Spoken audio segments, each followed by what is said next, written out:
In a family that specialized in brute force over the years, perhaps no one better personified this than Rodney Anawai, nephew to the Wild Samoans, better known to the WWE Universe as the mighty Yokozuna.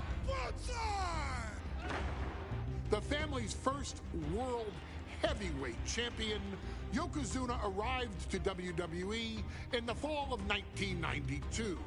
An imposing behemoth, to say the least, Yokozuna would make an immediate statement, winning the 1993 Royal Rumble just a few months after his debut. This victory would grant him a WWE Championship match at WrestleMania 9, where he took on Bret the Hitman Hart. This meteoric rise to the top was only a hint of the dominance Yokozuna would have on WWE for the next year.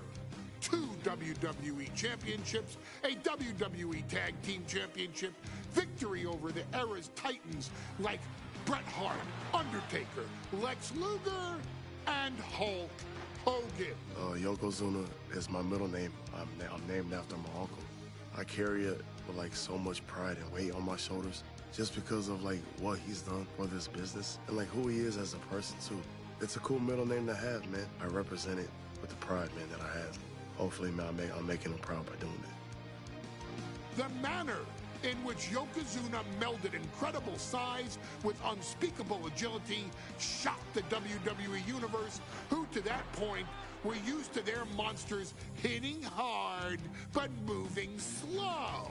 Yokozuna broke the mold, punishing opponents with super kicks, uranagis, leg drops, and of course, his devastating Banzai drop. A maneuver so effective that once it had connected, nobody kicked out of it. Nobody.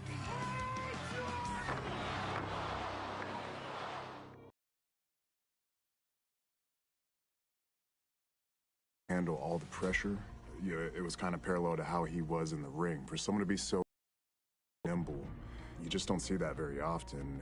Rodney was one of those guys, singles competitor guys that was able to go out there and really just make waves, make a big splash. I mean, pun intended, I guess. You know, that fool jumped in the pool, he'd knock out all the water, and that's the way it felt sometimes. He would go into those arenas and just suck in all the energy and be able to give it back. So when I look at Rodney, I see someone very similar to me, someone who understands the top, the very, very top of the game, the top position, and everything that goes along with it. In a career filled with so many highlight reel moments, perhaps nothing stands out more than when Yokozuna faced and defeated the so-called immortal Hulk Hogan at the first King of the Ring event in 1993. Looking to humiliate Hogan after the Hulkster stole Yokozuna's WWE Championship only 2 minutes after Yokozuna defeated Bret Hart for the title months earlier at WrestleMania 9, Yokozuna entered the ring totally focused on the task at hand. And on that night, he not only got revenge, but his victory would send Hogan packing from WWE for nearly 9 years. Hulk Hogan is finished. Many felt that Yokozuna had indeed killed Hulkamania. Now you get to possess the power of the mighty Yokozuna and deal out punishment to Hulk Hogan to walk out of the King of the Ring, a 2-time WWE champion. Showcase the ability and the agility that made Yokozuna a Hall of Fame performer and take Hulkamania down. Banzai.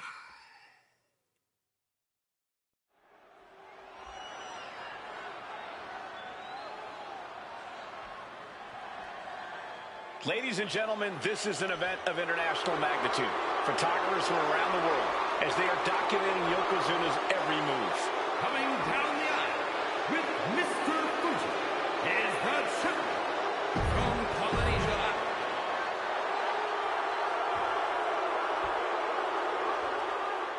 Listen to this. What a phenomenal ovation for the WWE Champion. His opponent coming down the aisle with his manager of the South, Jimmy Hart, from Venice Beach, California. The champion thrives in these situations. Pride and heart will be tested.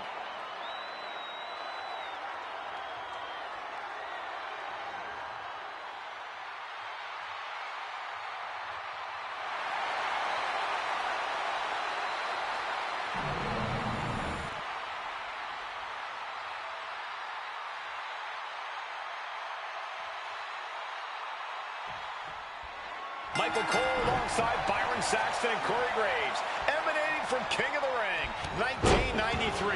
Yokozuna is fuming over his embarrassing WrestleMania loss to Hulk Hogan. Now, Yokozuna has vowed to reclaim the WWE Championship and wipe Hulkamania off the map.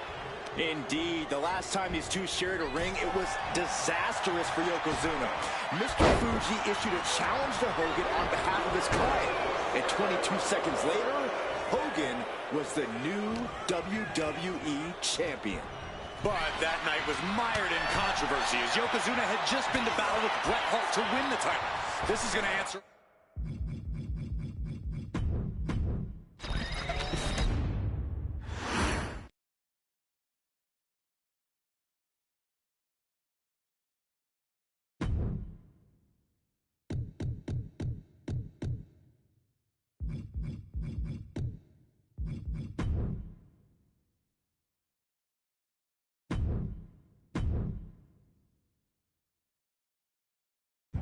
In a family that specialized in brute force over the years, perhaps no one better personified this than Rodney Anawai, nephew to the Wild Samoans, better known to the WWE Universe as the mighty Yokozuna. The family's first world heavyweight champion, Yokozuna arrived to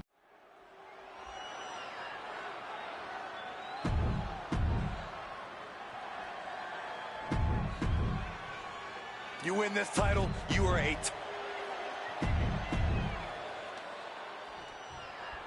Michael Cole alongside Byron Saxton and Corey Graves, emanating from King of the Ring, 1993. Yokozuna is fuming over his embarrassing WrestleMania loss to Hulk Hogan. Now, Yokozuna has vowed to reclaim the WWE Championship and wipe Hulkamania off the map. Indeed, the last time these two shared a ring, it was disastrous for Yokozuna. Mr. Fuji issued a challenge to Hogan on behalf of his client. And 22 seconds later, Hogan was the new WWE Champion.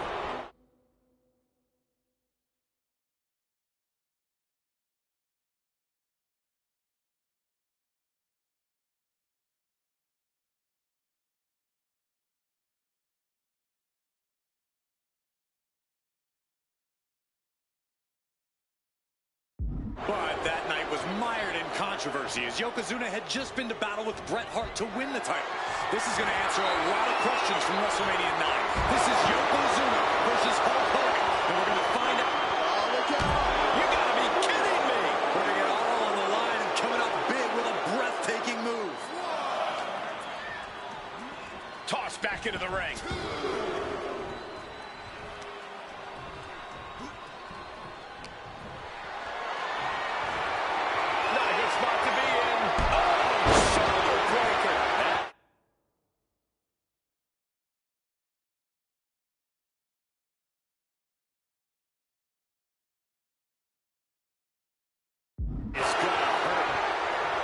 Some folks thought Bret Hart should have had this rematch against Hogan, but the president of WWE has made the controversial decision to give Yokozuna the title match. Indeed, there will be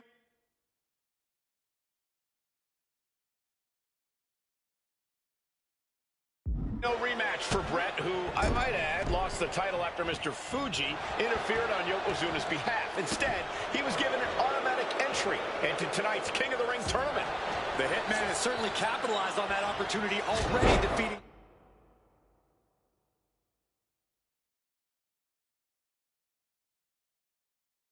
Razor Ramon and Mr. Perfect tonight. Now, can he finish the job in the main event and win the King of the Ring? And Hogan falling victim to a slew of offense. Yokozuna taking the fight to Hulk Hogan. The Hulkster's rocked. Oof. You can see Mr. Fuji at ringside. He's shown he will do anything to earn his client the win. Indeed he has, but he might actually rein things in tonight. We saw at WrestleMania that Fuji's interference earned Yokozuna the win against Bret Hart. But when he tried it again against Hogan, it backfired. And not to mention that this time, Hogan has Jimmy Hart in the opposite corner. And now for the South is keeping a close eye on Mr. Fuji to ensure this one stays fair. Flapjack.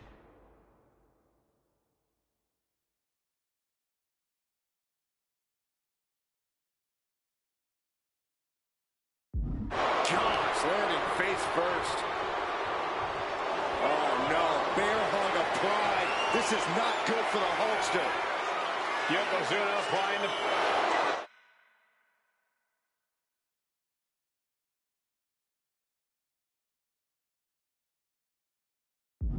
The bear hug cinched in. Gotta find a way out to catch your breath. Look at this, no quit whatsoever. Raining down elbows and escaping the bear hug. As we get deep into this match, you have to be impressed by a man the size of Yokozuna exhibiting this level. This is quickly turning into a slugfest. Two Titans trading strikes and refusing to back down. Back and forth, neither one giving up any ground. Exhaustion setting in, and neither one of them is letting up. Toe-to-toe, treating each other like heavy bags. Who will break first? That is the question. Each exchange just sapping the energy from these two. Oh, God.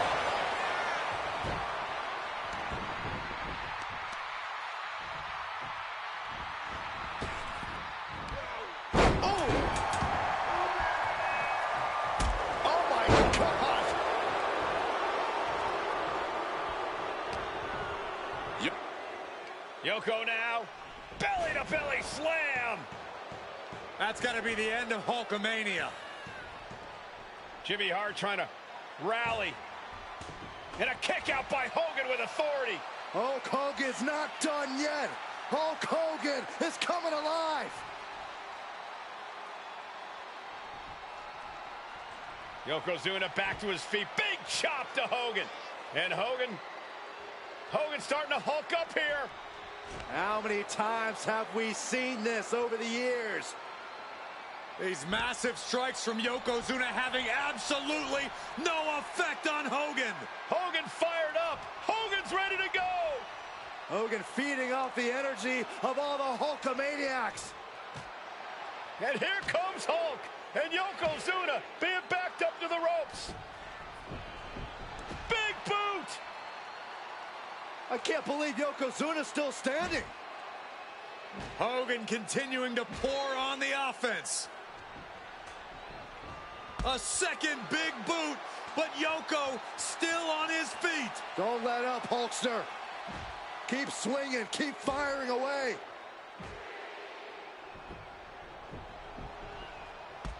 That boot, Yoko staggering, stunning, and he's down. Drop the leg, Hogan. Drop the leg. Hogan, leg drop. Here's the cover on Yoko, who kicked out of the leg drop. What? Get Mr. Fuji out of there. Hogan feeding off the energy. Wait a minute. What is that photographer doing on the apron? There's a match going on. What the heck? What was that? What in the world just happened here?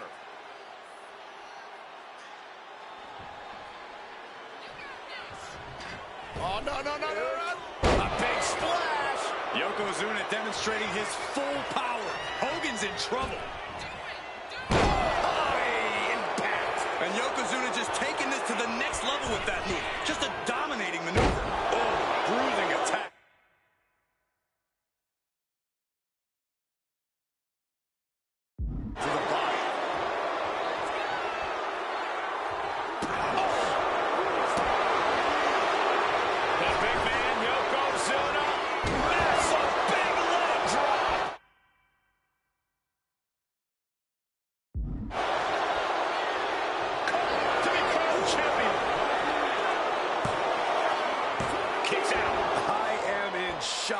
What's it gonna take to keep this guy down? Hold on a second. He might be finding a submission. And he breaks his own submission. Maybe his plan was just to soften his opponent with that hold.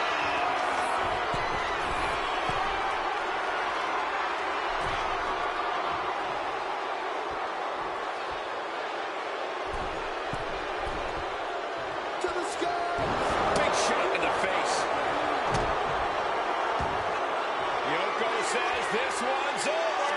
Onside drop. That might have just sealed the deal on us having a new champ. And Yokozuna is once again champion. I can't believe it. The winner of this bout, and new WWE Champion, Yokozuna. We have the official word. Yokozuna is indeed the new WWE Champion. We may have just witnessed the end of Hulkamania, gentlemen. There's no may about it, Cole. Yokozuna just conquered Hogan, and every newspaper in Japan is going to be filled with pictures of our new WWE champion.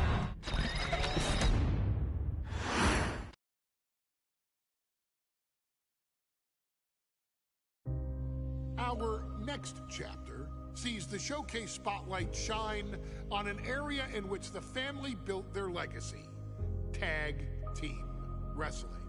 Starting with the Wild Samoans, Afa and Sika, all the way through to more recent champions like the Usos or Tama Tonga and Tonga Loa. This dynasty has always excelled in tag team competition, consistently showing an ability to dominate the division with a wide variety of looks. And the first team that we will look at, accompanied to the ring by Afa himself. Fatu and Samu, the Head Shrinkers. They put the fear in people's hearts. That's what the Head Shrinkers did back in the day. Second to none in that ring. You know, hard-nosed, battle-tested. They went for it every single night. More astute fans may also know that early in their journeys, Samu and Fatu were managed by me, Paul Heyman, then known as Paul E. Dangerously. and the SST, the Samoan SWAT team. The Samoan SWAT team is here. Vengeance is mine. Already an imposing force that early on, their future greatness was obvious to so many industry experts. Afa, more than anybody, knew he had the team on his hands, with Samu being his son and Fatu his nephew. The tribal elder was able to mentor both, instilling in them the same unrelenting approach to competition that made the Wild Samoans world famous. The team toured through regional promotions before a quick stop with me in WCW, but WWE was always their goal.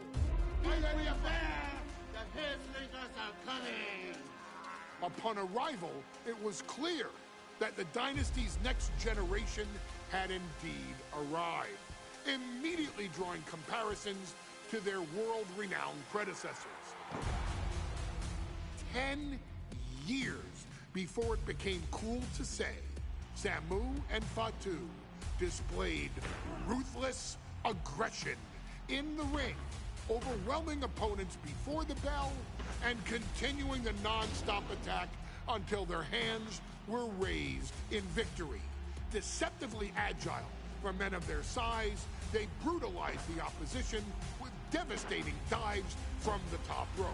The duo would eventually go on to capture the WWE Tag Team Championships in the spring of 1994, fulfilling the promise and carrying the legacy to even greater heights.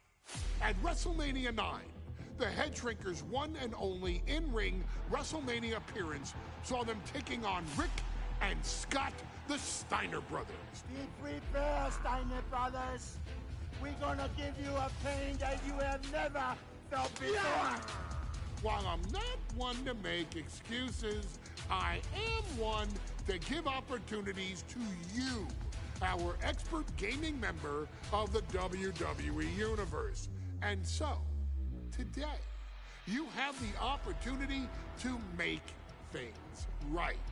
WrestleMania 9, Las Vegas, Nevada. The Steiners performed at a near-perfect level that day, able to find every reversal and in the chaos emerge victorious. We are asking you to fix that. Stop them in their tracks and get the head shrinkers that WrestleMania victory you and I both know they deserve. But if you're not careful, you're going to find yourself reliving the very same memories that have haunted Samu and Fatu for years. Steiner lines, suplexes, Frankensteiners that will all bring your evening to a vicious, miserable end.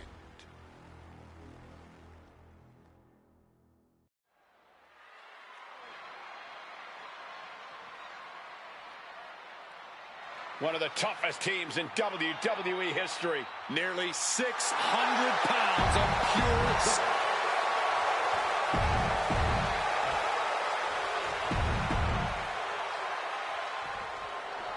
WrestleMania 9 rolling on with a potential show.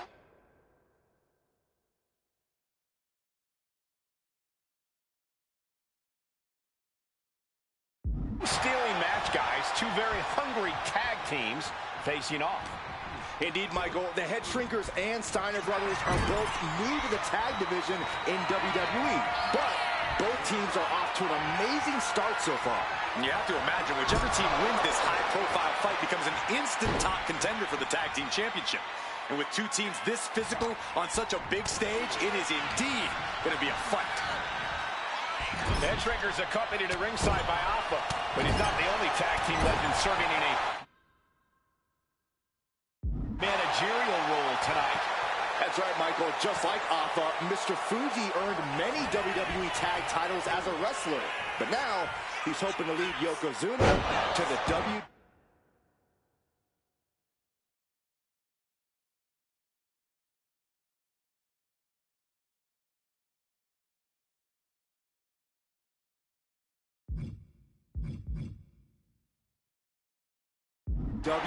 Championship. And looking at all the top young talent in this ring, I see many other main event stars of the future that could follow the lineage of Yoko. Oh, right to the throat. Oof.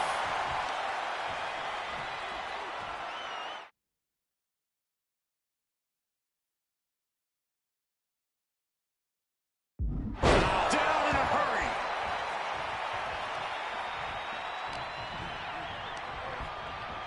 Propped up in the corner. Boom! What a headbutt! And stomping away in the corner. Just ruthless. The Head Shrinkers and Steiners are two of the brightest young teams in WWE, but they both come to this match with a few years of experience in WCW. The Steiner brothers earned many tag accolades in WCW, but Rick and Scott have their share of singles titles too. Meanwhile, Samu and Fatu were never quite able to break through before WWE. You know that has to serve as motivation for...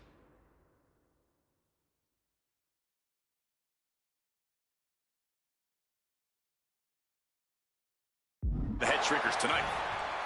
There may be an abundance of togas in the arena today, but you're not going to see a lot of Greco-Roman wrestling out of the Head Shrinkers.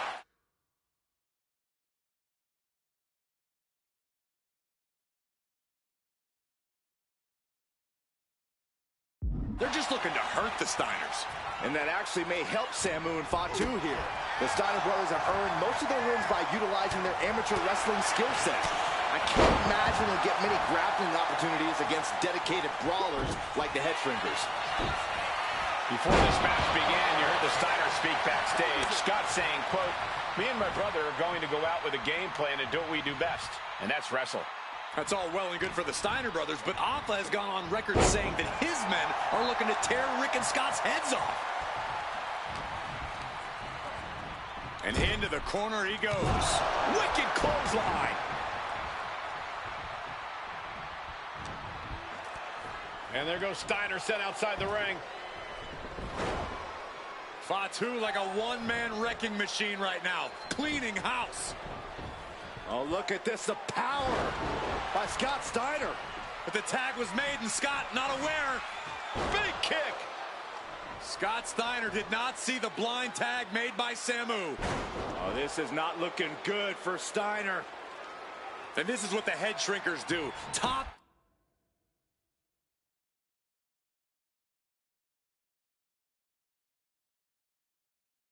Tier tag team wrestling. Steiner didn't see the tag, decided to hot dog around, and got a foot in the face for it. Down in a hurry.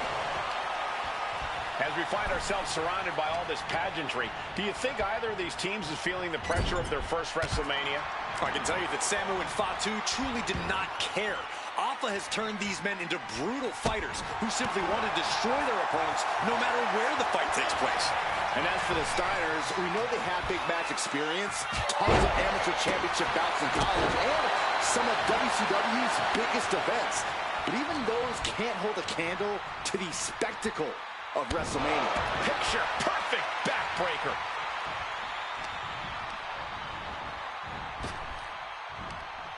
Power slam. He calls off the pin attempt, maybe wanting to try something else. Overhead chop. And we are really seeing the amazing skill sets of all four men in this tag team showcase. Well, we already knew about the brawling of the head shrinkers and the grappling of the Steiners, but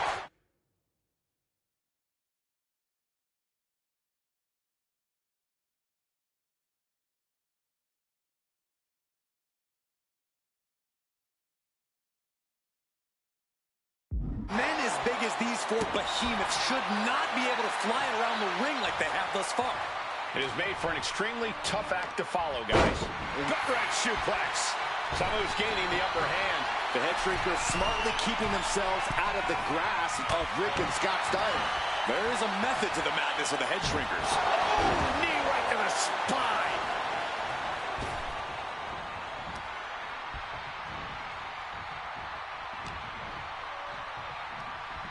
Look at this. Vicious backbreaker. Ooh.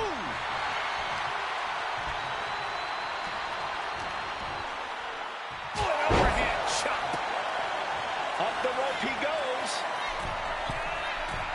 Taking flight. Bullseye. Steiner looking powerless.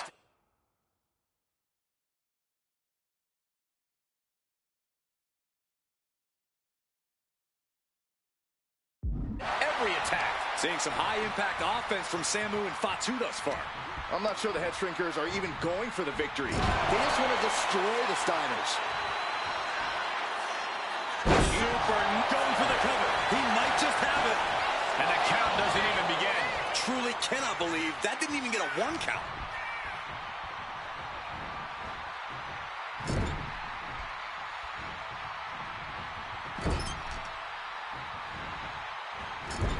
Into the turnbuckle yet again. Into an overhead suplex. And that broke Samu down a bit. Sharp clothesline. Tag made. Tag made. Here we go. Dominating shoulder tackle.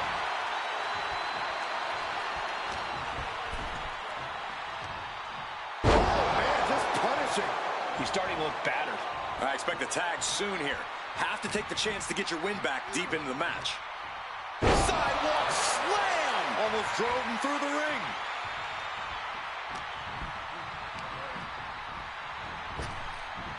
Power slam. Good night.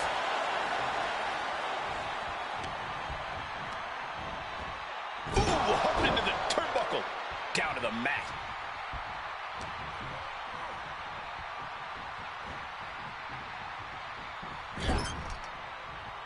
Tag was made. Tag made.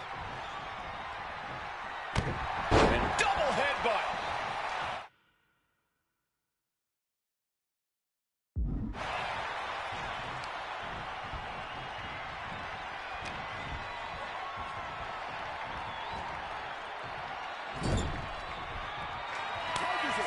There's the tag. Tandem offense on the horizon here. They have their opponent driven down face first. That's it. No way the Steiners come. Something of a cocky decision, him just stopping the pin like that. Oh, an overhand shot. Oh, going straight for the body. Doing a little more softening up of the torso area. Tag's made. Oh, yeah. Not waiting any longer to get in this. He has to be in a world of hurt here. Yeah, this tag team match has seen its fair share of tide changes, and it's not over yet. Sidewalk slam. He's climbing to the top. Blast off. Big splash. And the head shrinkers just might have it. Two. Amazing. I do not know how they got up from that. Operating on pure instinct and adrenaline right now. And now the question runs in the mind, how am I going to be able to end this? And Scott with the wherewithal to counter. Standing drop kick. Great ups.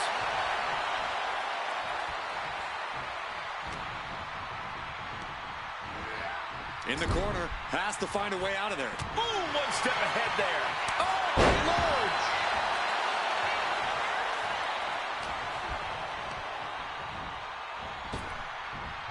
Power slam.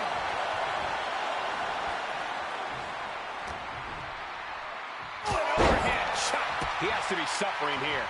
It's time to catch that second, maybe even third wind. Oh, that can flatten you. And his body is still the focus of the attack. Up on their shoulders. Down in a hurry.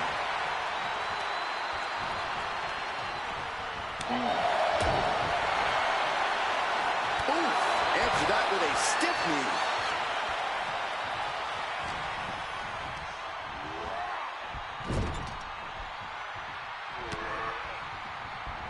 Ooh, he fends that off. Oh, Fatu is just having his way. Steiner's being kept in check. What are they going to do here? Setting their opponent up. Up to the second rope now. This is going to be nasty. Hoisting up their opponent. No way. No way. Samoan drop. Follows up. Shoulders down. 2 count. And the head shrinkers get the win. Here are your winners, Samu and Fatu, the Head Shrinkers. And what a huge win for the head shrinkers tonight. Samu and Fatu making their family proud and proving themselves as top contenders in the tag division.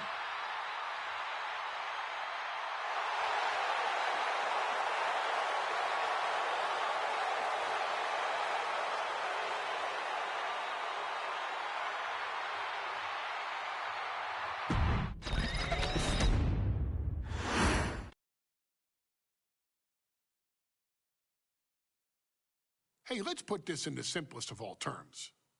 Dwayne "The Rock" Johnson is the biggest celebrity on the face of the planet today.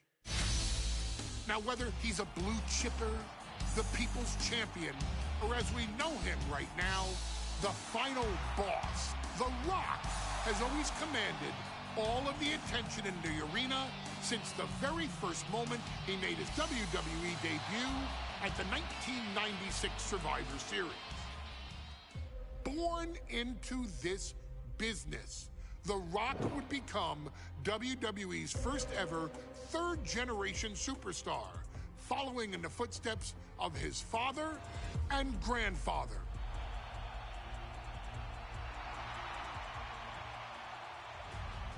Who had competed in WWE rings before him. Dwayne had the huge responsibility. There's a legacy, and you have to take it so seriously. Even with incredibly high expectations, the Great One surpassed them all, along with the usual achievements if your name is The Rock. 2 Intercontinental Championships, 5 Tag Team Championships, 8 WWE Heavyweight Championships, a Royal Rumble victory, not even to forget the fact that The Rock once led an entire nation. The Rock has one of the more noteworthy feats in WWE history, earning WrestleMania victories over Hulk Hogan, Stone Cold Steve Austin, and John Cena.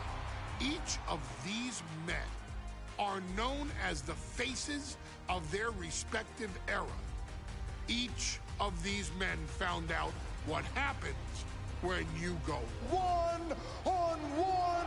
Oh, you know the rest. Of course, The Rock rivaled Stone Cold Steve Austin's popularity during the vaunted Attitude Era, tearing opponents down with rock bottoms and people's elbows while tearing them apart on the mic with cutting one-liners and catchphrases that are still recited to this day. If you smell, know your role and shut your mouth. He ended CM Punk's 434-day title reign as WWE Champion at the 2013 Royal Rumble as well, after having only competed twice over the previous 9 years, displaying the always ready mentality and physical conditioning on which he has built his global brand. But you don't need me to rattle off The Rock's resume to you, now do you? Of course not. The man is an occasion unto himself. He has headlined the biggest events against WWE's most iconic superstars and has always found a way to, how does he put it? Layeth the smackdown on some jabroni's candy ass. I couldn't have said it better myself, although I think I may have just done that. But indeed, he has. On a Thursday night in February of 1997, The Rock, still known as Rocky Maivia, would find himself challenging for the WWE Intercontinental Championship. Only a few months into his tenure, he would be matched up against a face that would ultimately become one of his most familiar and hated rivals, Triple H, Hunter Hearst Helmsley. Seemingly overmatched by a more seasoned opponent, a youthful Rock would demonstrate all the traits that have come to define him in the years since. Tenacity, high IQ, and that legendary Samoan strength to ultimately surprise Helmsley and kick off the first championship reign for Rocky Maivia. It would be the first step of a journey that has ultimately led The Rock into the pantheon of WWE's elite. So now it's all in your hands. It's up to you to showcase the undying drive that makes The Rock the hardest worker in the room to deliver a shocking upset against the Greenwich snob himself. Guide The Rock to victory over Triple H at a very special Thursday Raw Thursday to give the first jolts to what would become the most electrifying career in sports entertainment.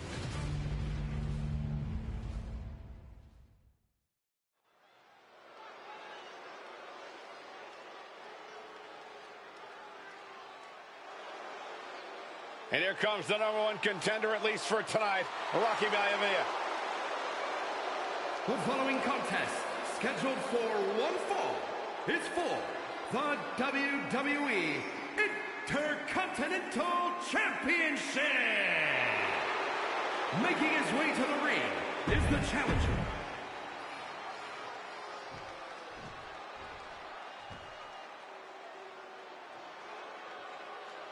On his way to defend the Intercontinental Championship, Hunter Hearst Helmsley.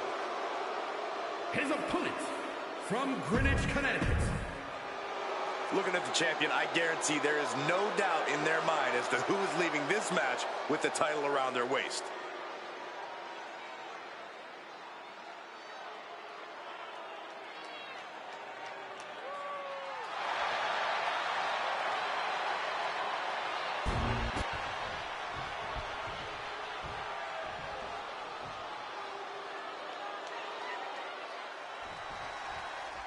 The Intercontinental title hangs in the balance. Finds the roll-up. Shoulders down. Championship at stake. What was that? He had him exactly where he wanted him.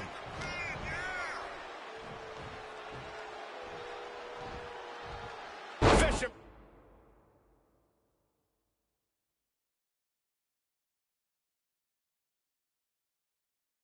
suplex classic. Intercontinental Championship at stake right here in Lowell, Massachusetts. We're expecting an emotional night for all of us, considering that Shawn Michaels will forfeit the WWE Championship live tonight. Yeah, I saw a very dejected HBK earlier today. I couldn't even get him to crack a smile at all. Well, that's just because no one's ever happy to see you, Saxton. Ooh! Oh!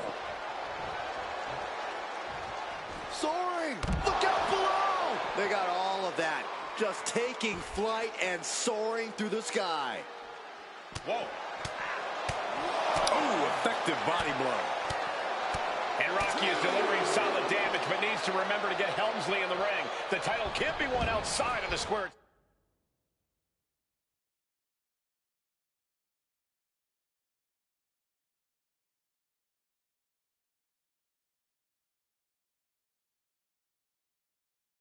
Circle.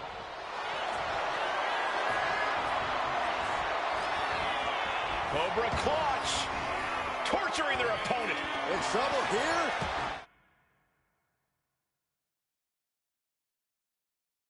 A couple of elbows to the jaw, and that'll break things up. A face buster knee smash. That looks painful. And conspicuous by his absence is the butler of Hunter Hearst Helmsley, who has been intervening in matches as of late. Who knows if he might show up. Yeah, unfortunately, that's just another thing my man needs.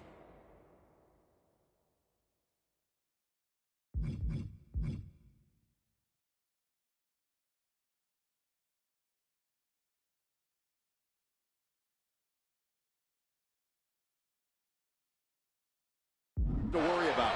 Rocky has bigger problems in the ring, gentlemen. Biggest match he's ever had. Live, worldwide television. He's got to have a stomach full of butterflies. If Rocky Maivia is going to take...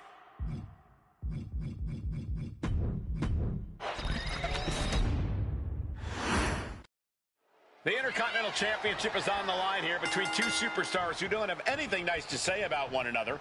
The challenger, Rocky Maivia, and our current champion, Hunter Hearst Helmsley. Well, Helmsley is our champion for a reason. He's a cut above the rest, a higher class of in-ring competitor. This Rocky Maivia guy should learn his place and respect his betters. Well, that attitude is exactly why Maivia is so eager to go after Helmsley and his title. He wants to prove Helmsley is just a snide and arrogant blowhard who doesn't deserve to be champion.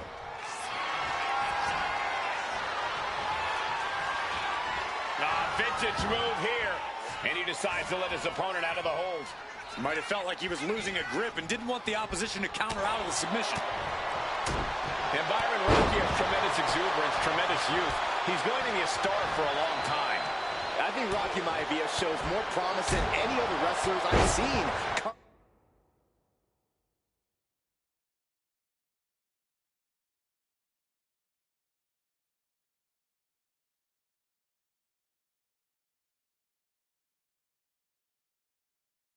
Into WWE. You talk about second-generation wrestlers, but with Rocky, you're talking about 3 generations.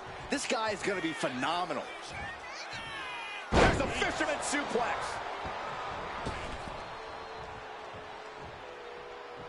Going to the top rope. What's his perched up top? Diving knee.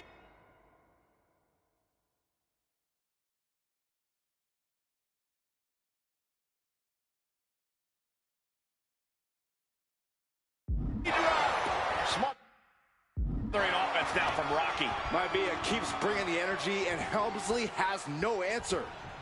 Maivia took to the sky and executed that high risk perfectly.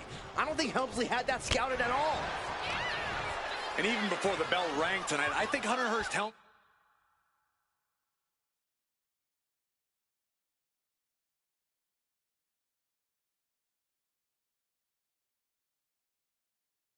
Helmsley has been trying to frustrate Rocky. He's trying to say, hey, young... Transitions into the pin. Is this it? There is no quit in this man tonight.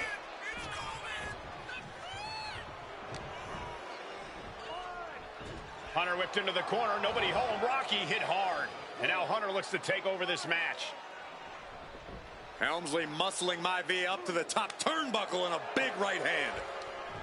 Helmsley with something big in mind here for his challenger tonight.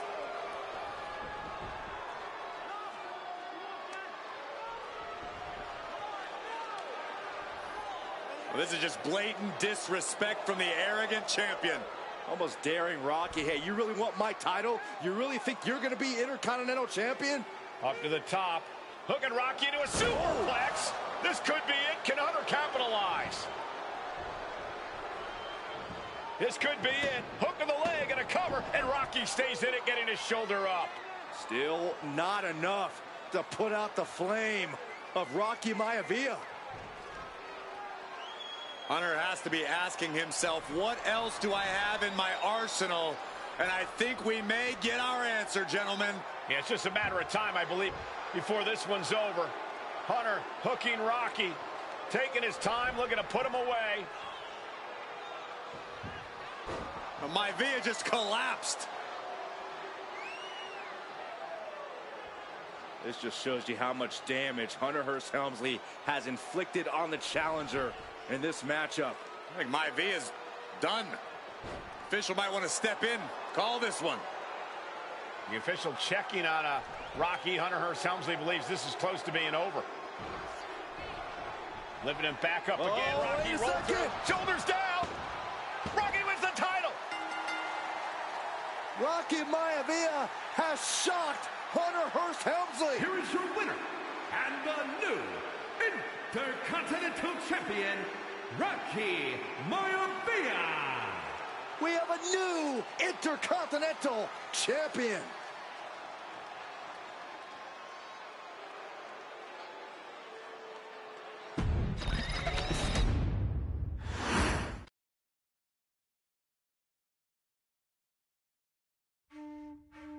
In a family of elite combat athletes and top-tier performers, the final boss has always stood out, even when he was just a blue chipper.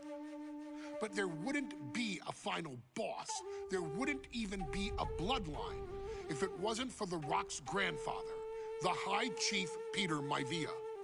You can think of him as the first boss. Predecessor to the tribal chief. He is one of, if not the foundation for our family. The Anoa'i Fatu Maivia wrestling dynasty. I don't think there's anybody more responsible for what's going on now than the High Chief himself. Peter Maivia isn't simply one of the two principals behind the sacred blood bond. He's also an incredibly decorated professional wrestler who traveled the world and won titles everywhere he went. New Zealand, Japan, Europe, and here in the United States, where he enjoyed especially successful runs in Hawaii and California. Maivia would eventually find his way to WWE, engaging in legendary battles with the likes of superstar Billy Graham. His larger-than-life personality would win the WWE Universe over in short order, as it had throughout his entire career. In the ring, High Chief Peter Maivia was a potent blend of brawn and grappling technique, often muscling his opponents down to the mat through a variety of joint locks and then switching to more painful holds once grounded. His sleeper hold and stump puller were both feared and renowned, and make no mistake about it, Maivia knew there was always more than one path to the ultimate victory. Out of the ring, High Chief Peter Maivia also ran one of the most successful wrestling promotions on the planet, Polynesian Pro Wrestling, based out of Hawaii, showing his mastery of the business in every aspect. His induction into WWE's Hall of Fame class of 2008 was supremely deserved, forever enshrining Peter Maivia as the legend he always was. And now, we present to you the opportunity to walk in the boots of the legendary High Chief Peter Maivia, facing off against one of the most legendary WWE rivals, George the Animal Steele. You will settle this score once and forever and showcase the overwhelming strength of Peter Maivia, which has ever since remained as a hallmark for every single solitary member of this bloodline. Steele is no easy battle, though. He thrives in the chaos, one of pro wrestling's true madmen.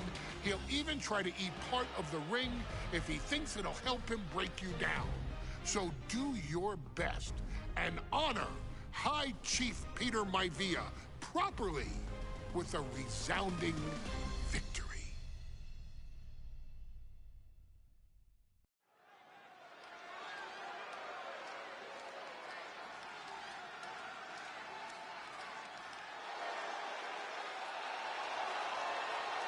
Uh-oh, somebody called the local zoo. The following contest is scheduled for one fall and is a steel cage match. Introducing first, Roasted.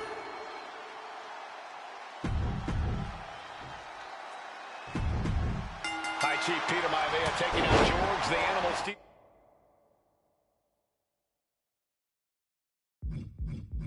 A steel cage match. Quite a heated history between these two guys. Yeah, Michael, and I think it's because Maivia is one of the few superstars brave enough to take on the Animal. Most of their contests have ended in countouts or disqualifications. Thanks to the cage, we'll get a decisive victory in this one. Well, that really depends on if a cage can even contain that. Using the elbow to escape the attack. Gentlemen, we've touched on the differences between Maivia and Steele as competitors. One man based on order, the other on chaos, but it's reflected in their looks, too. Indeed, Michael. Just look at the sculpted physique of the High Chief. And the tribal tattoos on his body are extremely intricate and definitely eye-catching. And Steele is, well, he's an ugly creature. Enough hair on his upper torso to classify as fur. Folds in his bald head. He's like a modern-day Neanderthal. Two very opposing styles in every sense of the word, Corey. High Chief Maivia is a much more physically gifted and talented athlete in the ring than Steele. What's it going to take for the Animal to get the upper hand here? Well, he's got to be even more chaotic than ever inside this cage. Nothing about Steele makes sense to someone as traditional as Maivia. There's never any telling what the Animal's going to do in a match, and he needs to keep it that way. The Animal has to be elated to be in this steel cage against one of his biggest rivals, no less. Yeah, Byron, we've seen the Animal brandish a weapon against Peter Maivia before, and it was against the rules. The High Chief better be prepared for Steele to get even crazier.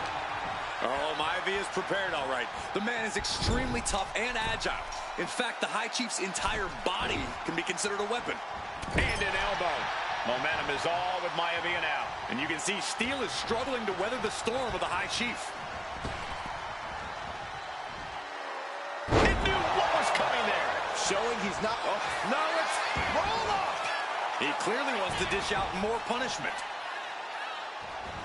Oh, my gosh, what impact. George the Animal Steele might be a bit of an underdog here. In fact, he lost the match by countout to the High Chief. In Steele's defense, I'm not sure he knows how to count exactly or how to read a rule book. So he's got to be happy to be in this cage. Well, Maivia is called the High Chief in part because of his commanding presence in the ring. He's more than ready for what the Animal will throw at him, even inside a cage.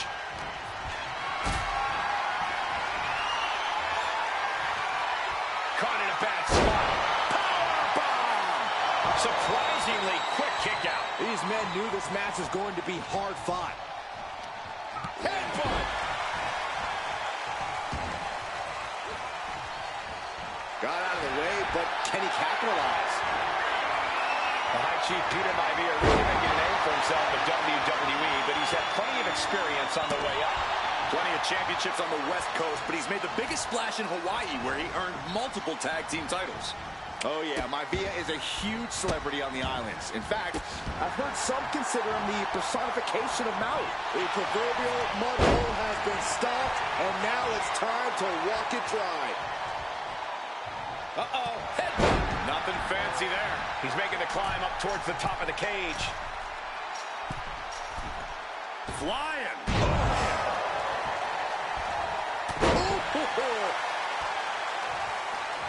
Measured up nicely. Fist drop. When a man like Peter Maivia signs up for a match with the Animal, he doesn't know what to expect. This could be big. What a backbreaker. Maivia can taste it now. Oh! Maivia just dominated the Animal with that one.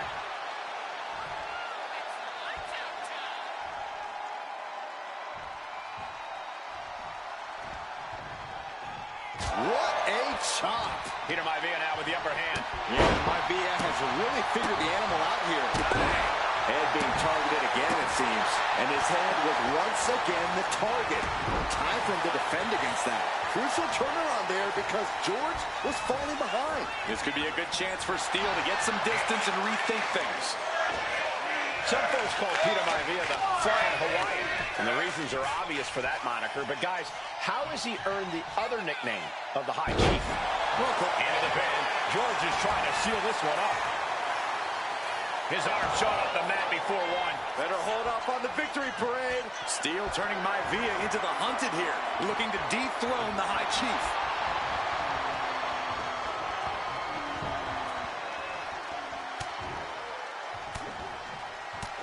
Fighting back, however, punches in the midsection. Wow, what a chop. Like a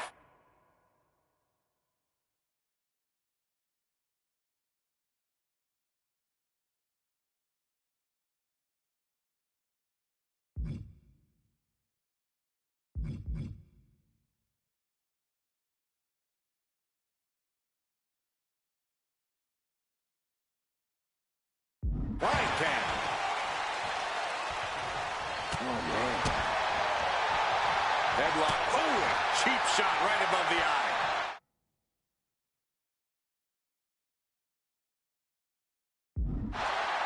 George Animal Steele is not a wrestler by any stretch of the imagination, guys. He's a true brawler. And he might be the best brawler in WWE, Michael. There is no shortage of fight in the Animal. But you know who might be a better brawler, guys? The High Chief Peter Maivia. When you consider that Maivia is also an excellent high flyer and a great technician, well, you can see why the High Chief is the favorite in this match, even with the steel cage stipulation. Caught with a punch. Uh-oh. Nothing fancy there.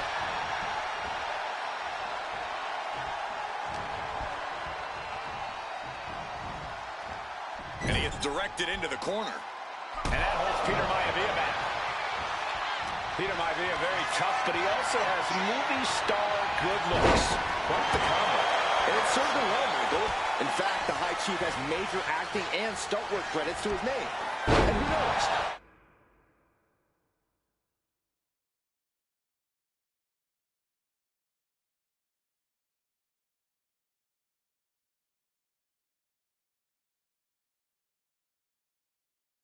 Maybe we'll see the Maivia name on Hollywood billboards again sometime.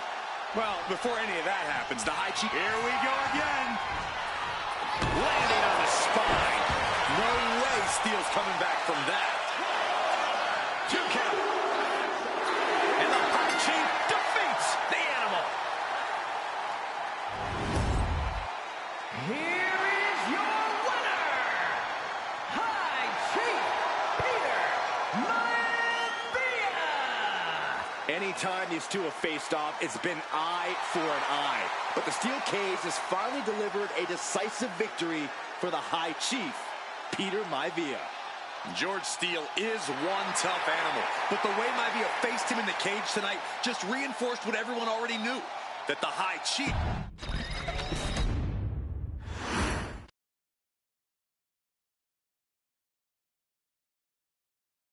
she's not like most girls.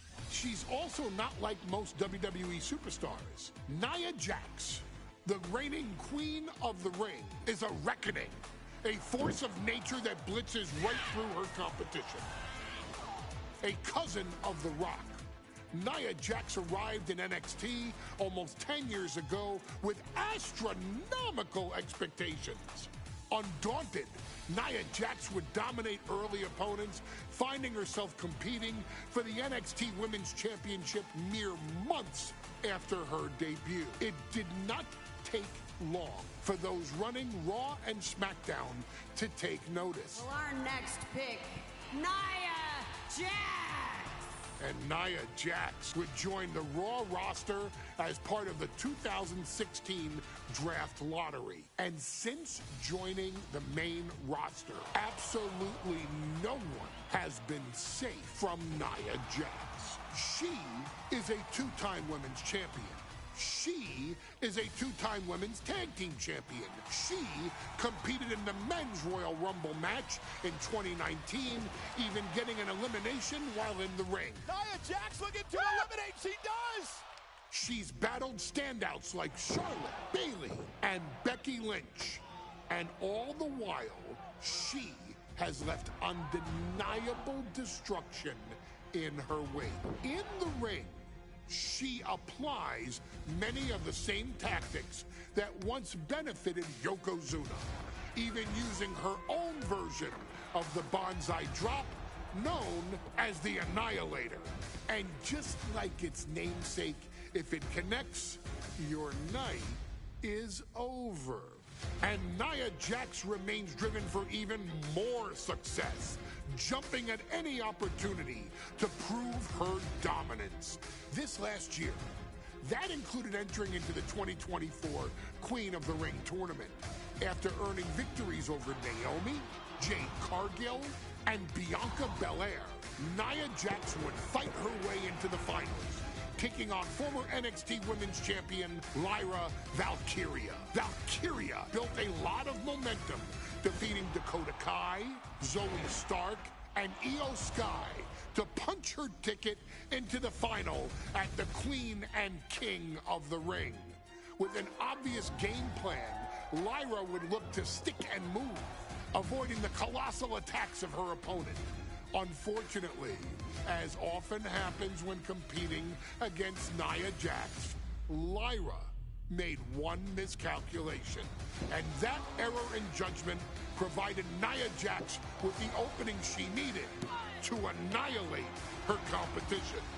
This is your opportunity to crown the first queen in Bloodline history.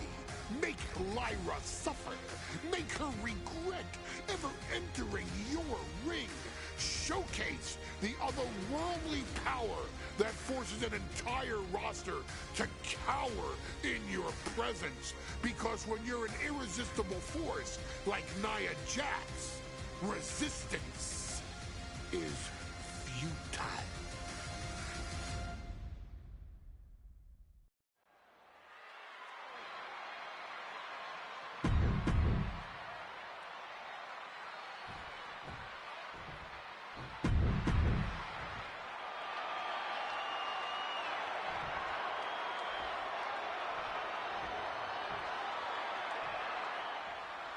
And there will be a... And Nia now misses wildly. Lyra goes up over the top. Nia's got it caught, though. Lyra trying to rely on her technique to bring down the irresistible force, but having no luck at the moment. I'm not sure this is going to work either. Jax just entirely too strong, but whoa! That was interesting. Oh, nice athleticism by Valkyria. Lyra has the advantage.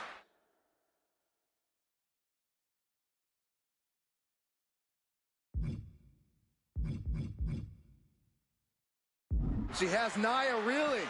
But Lyra can't win Queen of the Ring with Jax on the outside. This match has to end in the ring. Lyra Valkyria, one of the best technical wrestlers in NXT Women's Division history. But the game is about so much more than technique. It's about experience and timing, knowing when to tap into certain parts of your psyche. Nia knows this, and we've seen it for years. The big question is, does Lyra?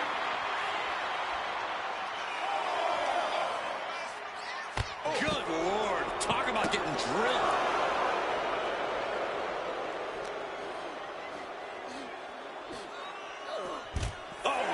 Climbing up the corner. I can't believe Jax is looking to go everywhere. Look out. What? Completely throwing self-preservation out the window. I don't know how your mind...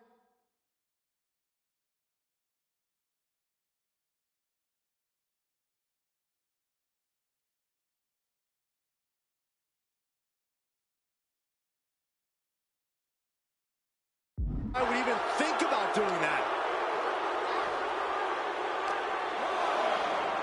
And she slides her back to the mat.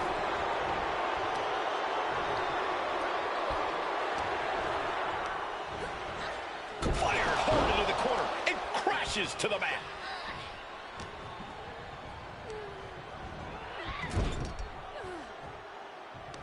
Valkyria retaliates. Confidence is always a key for Nia Jax. She comes into every match thinking she hasn't won. But when you have this business in your blood like Nia does, that confidence is genetic.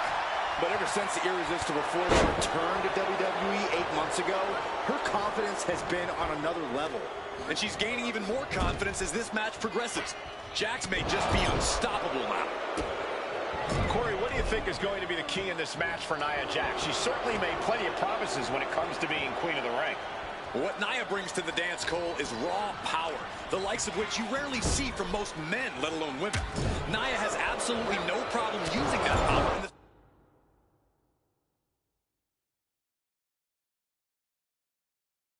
Same goes for her throwing her weight around in the ring. Lyra Valkyria might just learn that the hard way tonight. Golly, Nia is just cornering Valkyria. Jax abusing Lyra, showing no mercy. I think it's a preview of what kind of queen Nia Jax would be. The kind of queen that will happily send victims to the guillotine. Look at this. Oh, a backbreaker. Right to the spine. Many in the WWE Universe getting their first look at Lyra Valkyria. She's only had 3 main roster matches so far, and they were all in this tournament. Big wins over Dakota Kai, Zoe Stark, and Io Sky over the last 3 weeks. That's an extremely impressive start for Lyra. Wow! Undefeated for 3 weeks? When Nia Jax joined the main roster, she didn't lose a match for over 7 months. And Jax has stayed that dominant for years. Wards that off. What a response! Sent to the corner. Bad sight here, dangling helpless in the corner.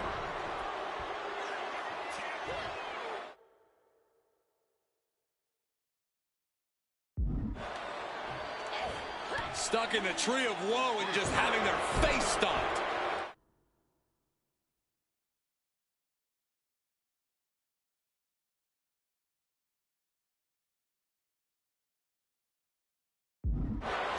In just a matter of minutes, we'll have our second Queen of the Ring. The first, of course, being Zelina Vega. But you've got to believe that Zelina will want a shot at whichever woman wins this. She beat the woman now known as Piper Niven that night, so you know Queen Zelina can strike down an enemy of any size. Looks like she's heading back into the ring.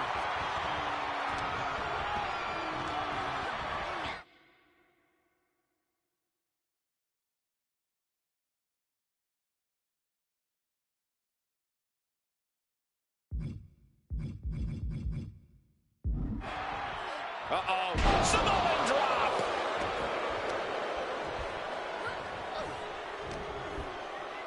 Nia Jax, so powerful, so dominant. Oh, my Lord.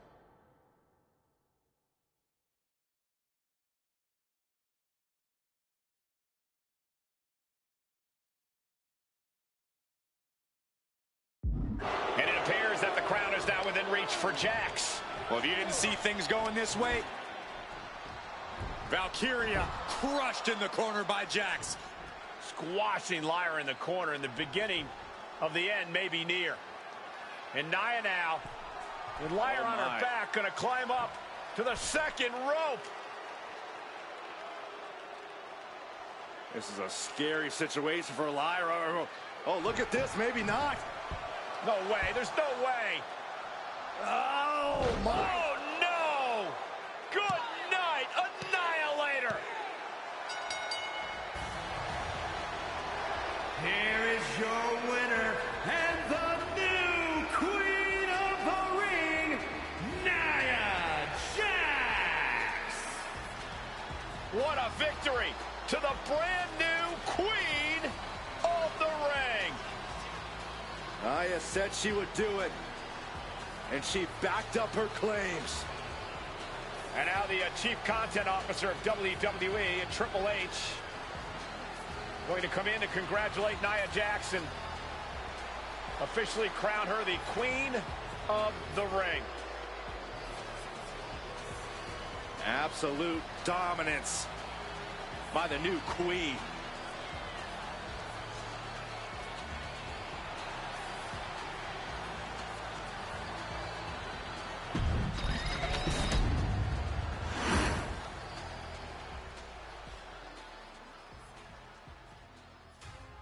I'm sure you will agree with your wise man. Many WWE superstars say they will do whatever it takes in order to achieve success. Quite often, it's a bunch of BS.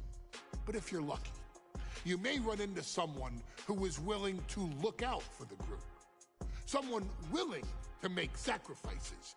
And for this family, there was no one better than Rikishi. After the Head Shrinkers run in WWE came to an end, Rikishi, then known as Fatu, would go on a journey of self-discovery. This journey would lead to him taking on the name Rikishi, a subtle nod to his cousin Yokozuna, as well as an opportunity to start fresh with a global audience. Well, my dad, when he became the Rikishi character, when you think about Samoan wrestlers, right, or mean, or aggressive, he made it like his own flavor, right? He had the blonde hair, still carried the aggressiveness, but I think he just wanted to add like a little flavor to it. But it became even more popular to our culture. Rikishi blitzed WWE from the jump, devastating opponents with new tricks and winning people over with his fat-ass dance moves. That Rikishi is fat, all right. P-H-A-T. And with this wave of newfound momentum came even more success, with Rikishi capturing the WWE Intercontinental Championship and displaying incredible athleticism in iconic moments like when he dove off the top of the steel cage. The year 2000 belonged to Rikishi.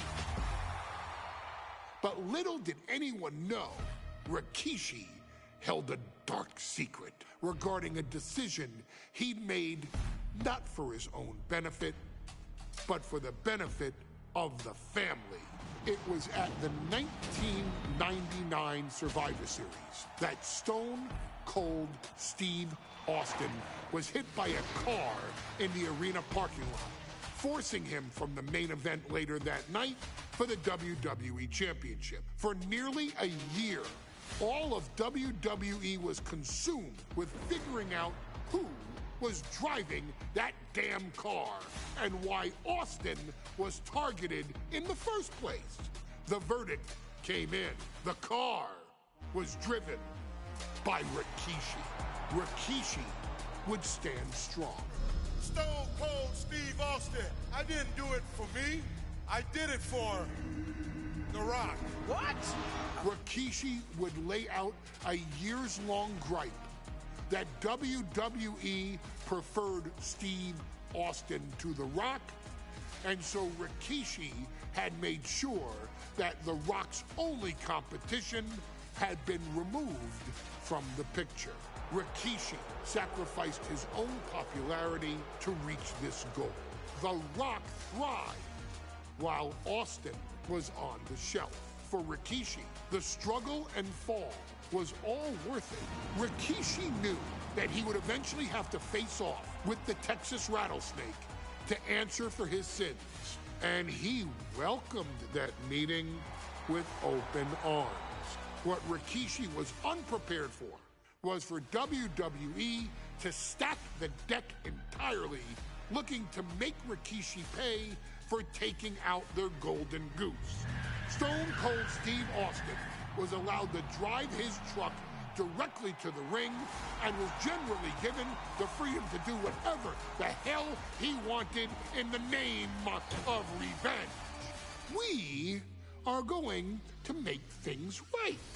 This time, when Rikishi and Stone Cold Steve Austin lock horns, there will be no stacking of the deck.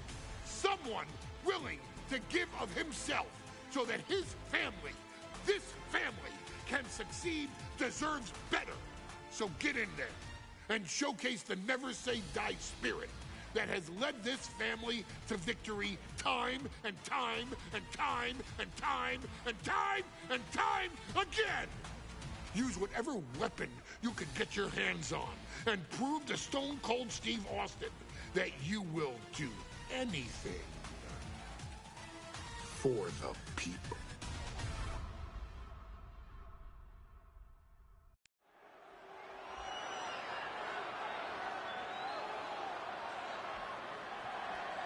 Is it legal to not show up? Rikishi has brutalized Austin lately. Austin will be here, Byron. I just refuse to think anything else. The following contest is scheduled for one fall and is a no.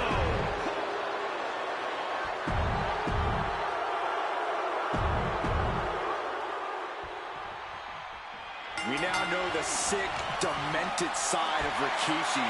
Rikishi almost cost Austin his life. Instead, he's here tonight to finish the job. Listen, Rikishi has seen members of his family be skipped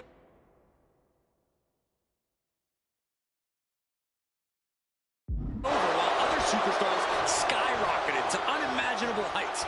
Rikishi feels it's The Rock's time, not Austin's. It's been a month of stunning revelations, all leading to the in-ring return of Stone. Sky high! Oh, God, terrible landing on the outside. Yeah, and I don't think that's what was in mind there. I don't know if there was anything in mind there. All right, time for us to clear the way. Already ahead of you. Can't prepare your face for that. And looking at my monitor, it just makes me sick to my stomach watching Rikishi. This is a man who has no remorse and feels justified for running Austin down like a dog. Look, to be devil's advocate, you've got to look at Rikishi's perspective. He's proud of his Samoan lineage and saw an opportunity to give his people a leg up in the Shark Tank that is WWE. Oh, are you serious, Corey? Rikishi ran over another human being. We're fortunate that it only put Austin on the show for 10 months instead of his career. It's sick and you wouldn't even condone what Rikishi did. Don't twist my words, Saxton. I'm not saying I condone Rikishi's action. I'm just saying I understand it. I have a feeling we're about to get a front row seat, gentlemen. And he comes in under the ropes now. And Rikishi putting a little you-know-what. Oof. I don't teach him not to showboat in the middle of a match. We talk a lot about Austin being...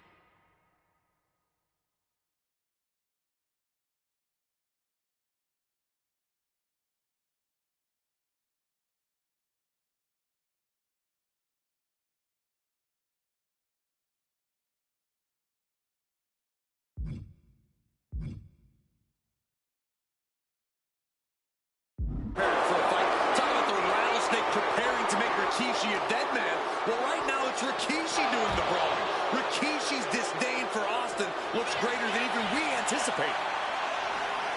And though The Rock wants nothing to do with this altercation, we have to mention the sadness Rikishi has brought to him. Rock might be innocent in this whole ordeal, but I feel that somewhere inside his soul, The Rock is happy with what Rikishi's done.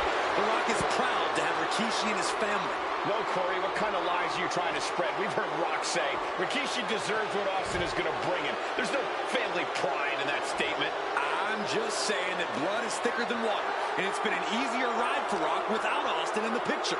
And that's thanks to Rikishi. Sounds more like Rikishi is trying to take credit for all of The Rock's success.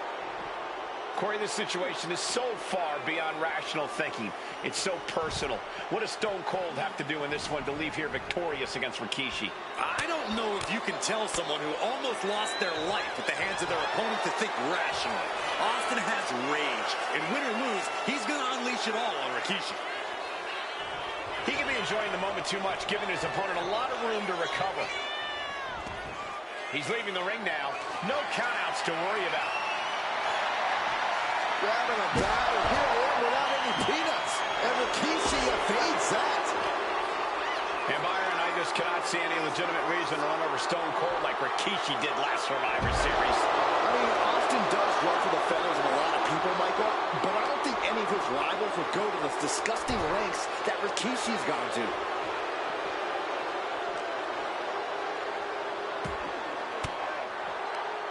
Counters! Boom! Running leg drop.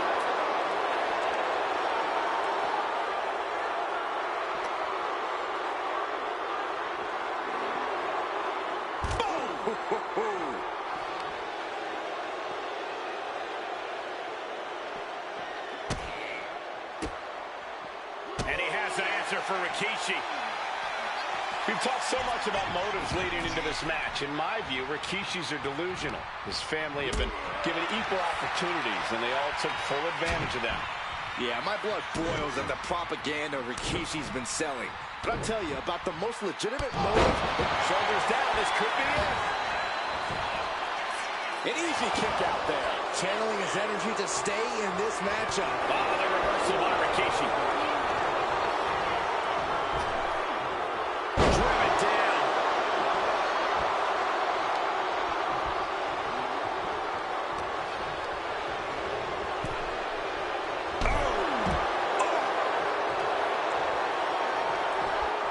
Hands outside the ring. And no countouts means he can take his time. Oh, he timed that counter well. A chain of reversals here. Every motion getting cut off.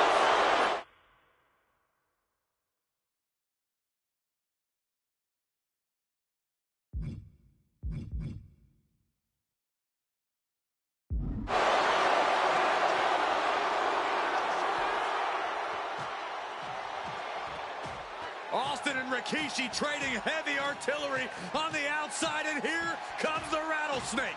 Stone Cold Steve Austin fired up and revenge on his mind.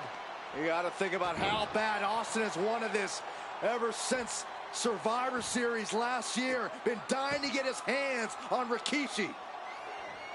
All of that venom, all the vitriol inside of Austin being unleashed on Rikishi right now. Remember, this is no holds barred. Anything goes. Austin has Rikishi down. The rattlesnake is red hot. And do you hear this capacity crowd? They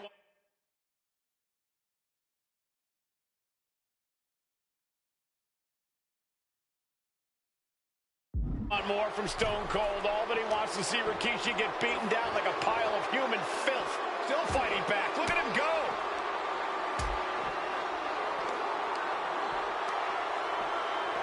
Delivered into the barricade.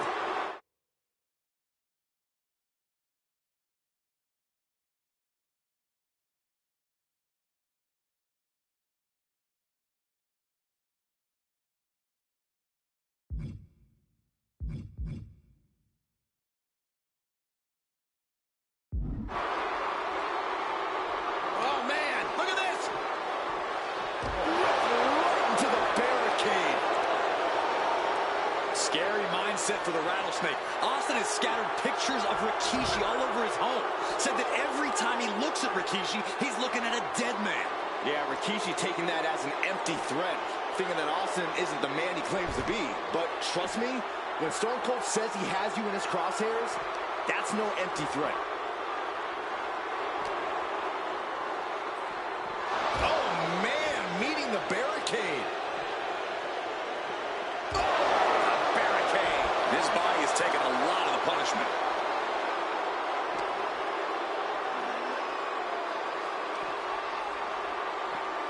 Oh my gosh, going head on into the stairs. There's been a lot of vitriol coming from fans towards Rikishi these past few weeks. And this ugly crowd is continuing that pattern of disdain. You think Rikishi cares about the fans, though? No, not at all. He truly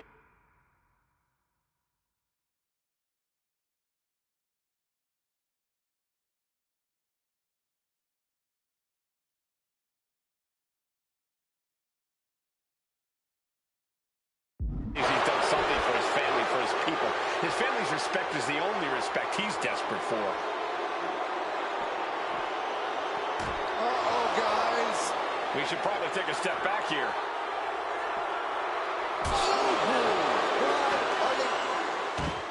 And Rikishi slows Austin down with a thunderous right. Austin's in trouble. And now steel chair. Oh, and Austin, he just averted disaster there. And now Austin gonna deliver the punishment with the steel chair.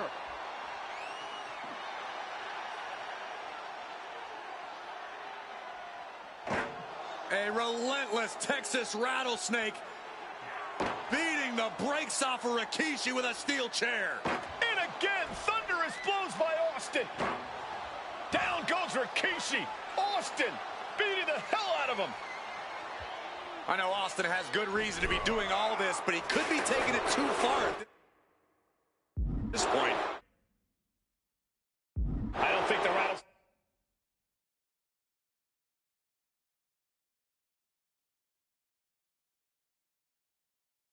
Think has taken it far enough, Corey. Austin wants to put Rikishi's life in danger. Rikishi driver. Will that keep the rattlesnake down?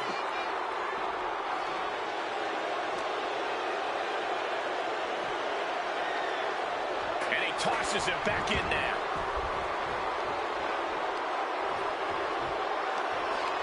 Scooped up. Here it comes. Rikishi driver. Rikishi got all of it. Is it enough? Is this the end? Rikishi somehow defangs the rattlesnake. Damn it.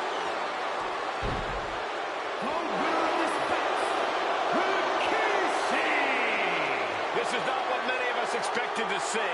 We wanted to see retribution, but Rikishi was too much of a monster for Stone Cold tonight.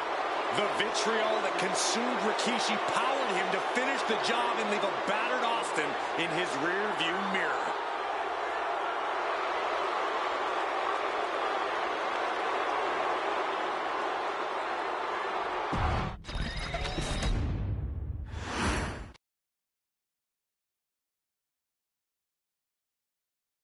His arrival signaled impending doom. His very presence was enough to intimidate even the bravest WWE competitor. His name itself simply meant the end. And if you found yourself standing across the ring from Umaga, you were most certainly coming to the end of your own road. The younger brother of Rikishi, Umaga, was every bit the Samoan bulldozer that his nickname would suggest, mauling opponents with ease, relishing the chaos that he created.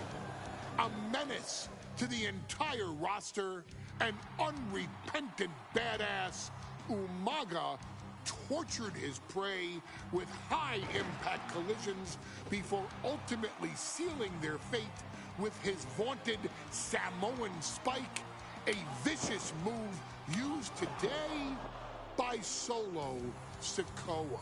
Inside the ring, man, he was just a complete monster. Anybody that stood in front of him, he was going to wreck him no matter what he had to do. He was just a crazy, wild Samoan. Outside of the ring, man, just a loving guy to be around. A fun uncle, always joking, always barbecuing at his house. I always looked up to him. He was just so cool.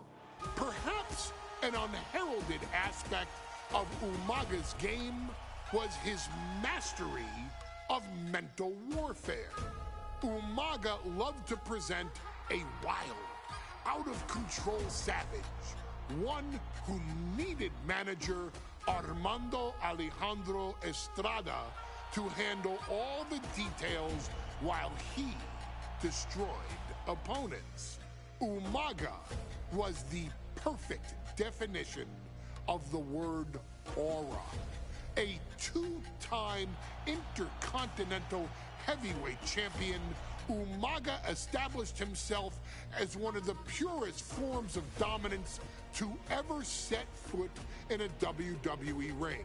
His intense clashes with Batista, the Heartbreak Kid Shawn Michaels, and Triple H, along with WWE Championship battles against John Cena, still live on in the memories of those who were fortunate enough to watch Umaga perform. And Umaga will live in immortality through every member of this family, whether it's with a huge Samoan drop, a running bulldozer into the corner, a Samoan spike, or even a war cry in the middle of battle. Umaga is forever. I wish he was here. I know he's watching from above. So you, our beloved Us in training, are asked one simple thing here in the WWE 2K25 showcase: to defeat John Cena. You've done that in this mode before, right? Simple. It was at New Year's Revolution in 2007 that Umaga and John Cena first collided for the WWE title. Umaga appeared to be too much for Cena in the minds of many pundits. Undefeated in WWE some 9 months after his debut, and things were going very well for Umaga. Until they weren't. Umaga would see his undefeated streak end by, of all things, a damn roll-up after rushing directly into the outstretched shoes of John Cena. 1 second of luck allowed John Cena to escape the inevitable, and now it's on you to fix it. Head into that ring. Showcase Umaga's cruel brutality and get Umaga the WWE Heavyweight Championship victory that he should have gotten in the first place. I assure you, my dear friend, Armando Alejandro Estrada will make sure nothing else goes wrong if you take care of business inside the ring.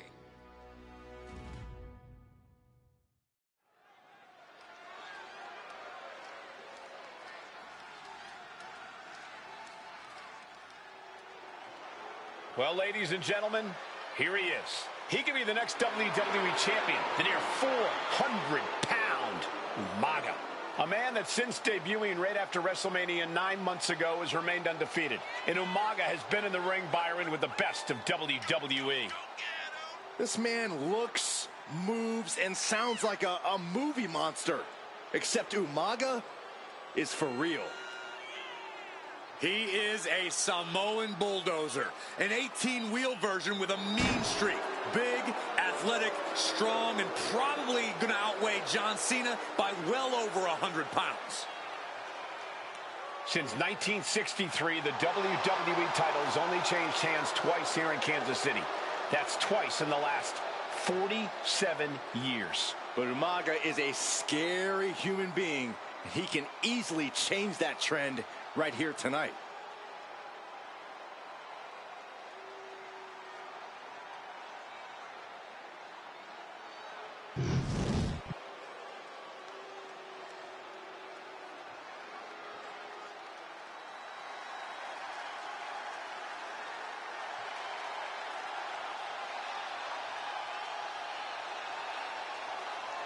A phenomenal ovation in this arena because the champ is here. John Cena has a gigantic challenge awaiting him in the ring, but Cena doesn't have a reverse gear. Absolutely not. The champ only goes one way, and that's straight at you.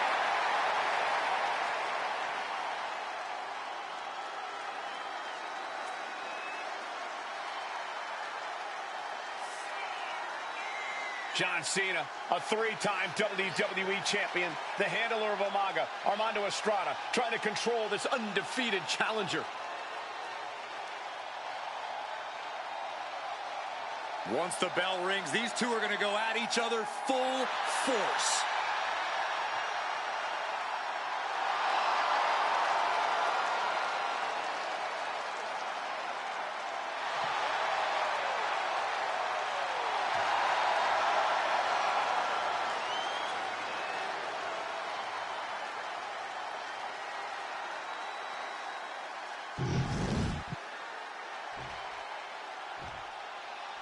The following contest is scheduled for one fall, and it is for the WWE Championship. Introducing first, the challenger from the Isle of Samoa, weighing in at 353 pounds, Umaga!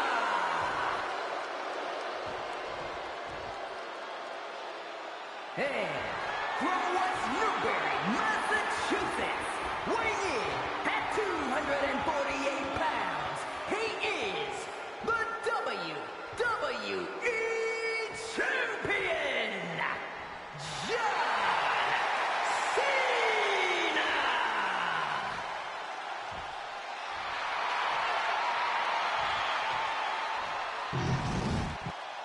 The challenger not taking their eyes off the championship. And the champ is staring daggers right back at the opposition.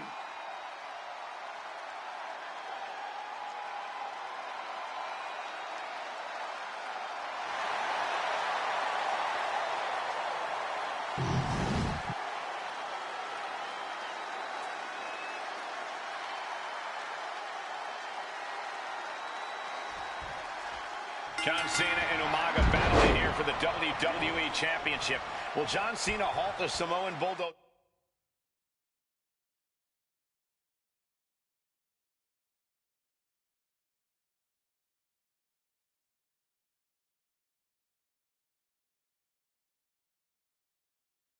There's path to destruction. Cena's going to have to go all out to accomplish that. No one has been able to withstand Umaga thus far. This brutal Samoan has made a mockery of his challengers and is perhaps the ultimate super heavyweight threat. As Cena could be in for the greatest challenge as soaring. Whoa, what a landing. You got to be a certain kind of crazy to even think about attempting that kind of offense. But I can't say it didn't pay off. And he slides him back to the mat.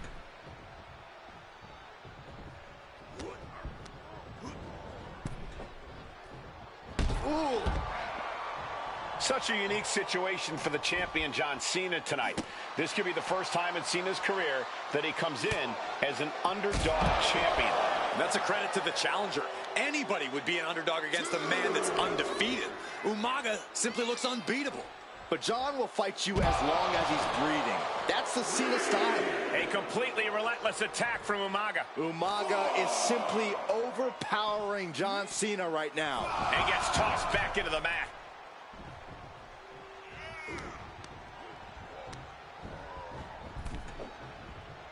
Oh, ouch. Oh!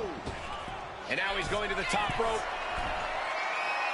From the top, all the way to the outside. The 1-2 punch of high risk, high reward. No question John Cena has his work cut out for him taking on Umaga, who's been aptly named the Samoan Bulldozer for his relentless offense. Yeah, and while Umaga may not be as refined in the ring as other superstars, his ruthlessness more than makes up for the difference.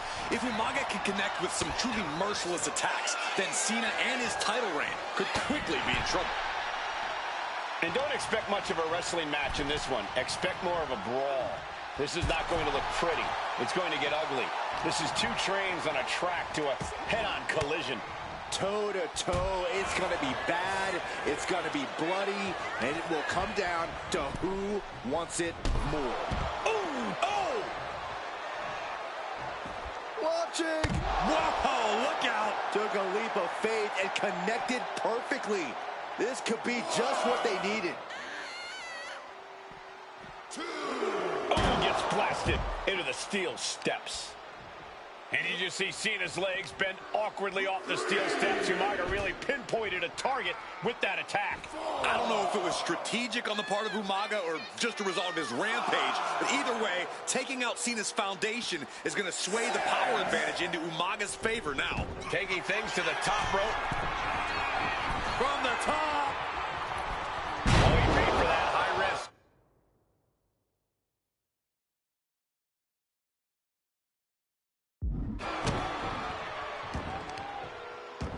I don't know if this is a good idea. This is going to take more strength than he has left. A lift up. Cover.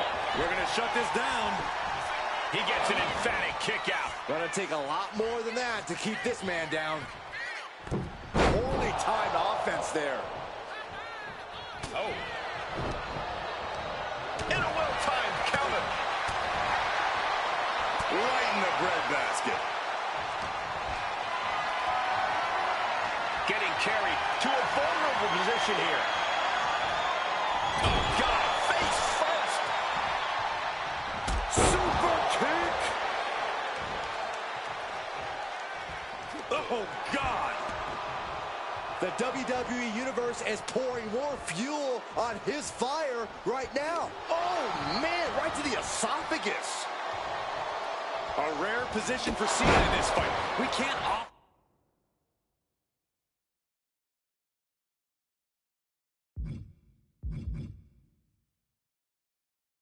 say that John's overpowered in a matchup, but this 360-plus pound Samoan bulldozer is more than a formidable opponent. Listen, sometimes when there's a fight, you're not always going to be the biggest. You're not always going to be the strongest. And even if that is the case for Cena tonight, John Cena has never met a fight he didn't like. Cena will try to gain strength from this capacity crowd in Kansas City.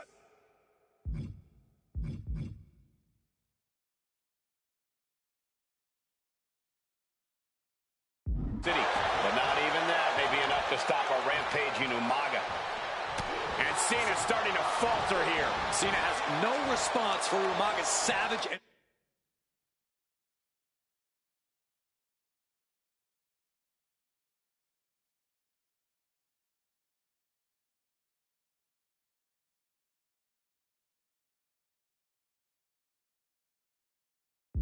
brutal offense. Just caught flush.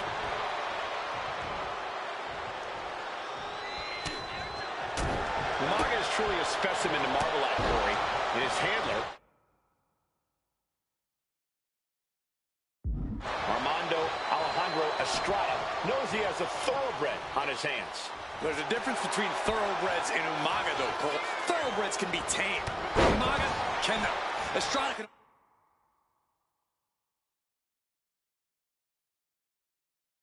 only serve as a mouthpiece for Umaga. He can only help direct Umaga's blind brutality.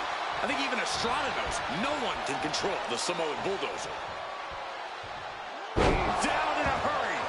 Overwhelming offense down from Umaga. Umaga is showing no mercy out there. From the top.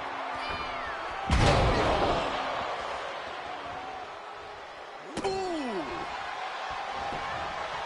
Steered away there. And Umaga, of course, coming from a very rich heritage. Some of the greatest athletes in any sport come from the Samoan heritage. Umaga's a Cena ducks underneath. Couple of and closes the door. That's got to crush your spirit.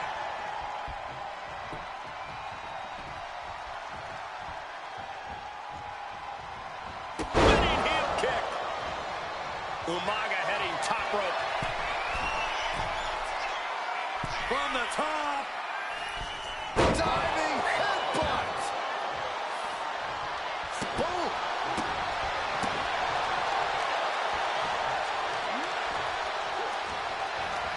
He turns it around on Umaga. And I could look at Umaga, and he reminds me of you. Shoulders are down. To retain. He gets the kick out after the one. He's still got life in this matchup. Here it comes. Not again. Yes. You can't see me. Cena delivers a 5. Shoulders down. Championship on the line. The challenger stays alive. Wow. I thought for sure that was it. Will Cena conquer the undefeated Umaga? And he counters.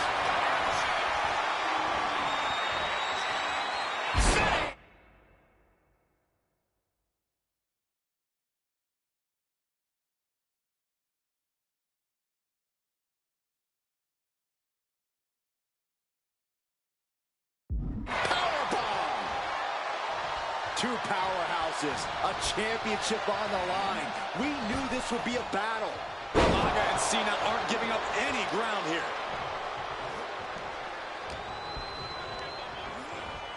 And gets sent right into the corner. And Cena flattened in the corner. Umaga's just overpowering him. Look at the strength. Into the corner, just setting Cena up. You have to start to ask yourself, is the end of John Cena near? I think so. Look out! A headbutt. No one has been able to stop Umaga. No one.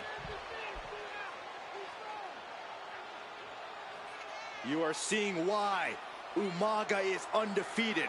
Why no one has been able to stop the Samoan Bulldozer. Here comes Umaga, and Cena catches him with a boot. John Cena from behind, rolls him up, shoulders down, and a kick out by Umaga. And Cena immediately back into the clutches of Umaga. I'm not sure what else Cena can do here. I'm not sure John Cena knows how to stop Umaga. And Corey, you know there's no force equal to being on the receiving end of a headbutt from Umaga. It's in Umaga's DNA. Generations have perfected the art of using their own skull as a weapon.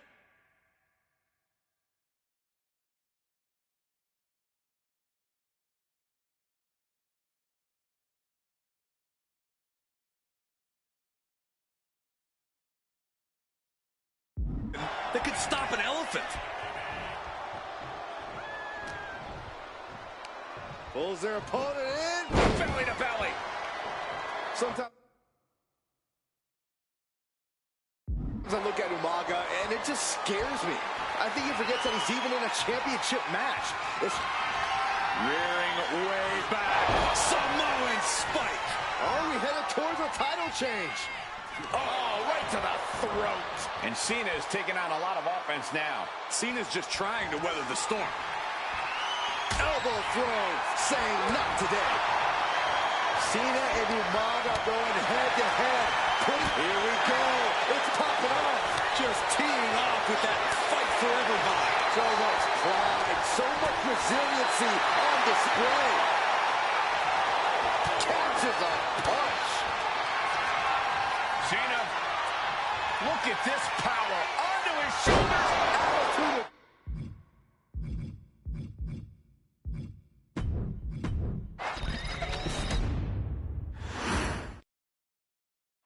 John Cena and Umaga battling here for the WWE Championship.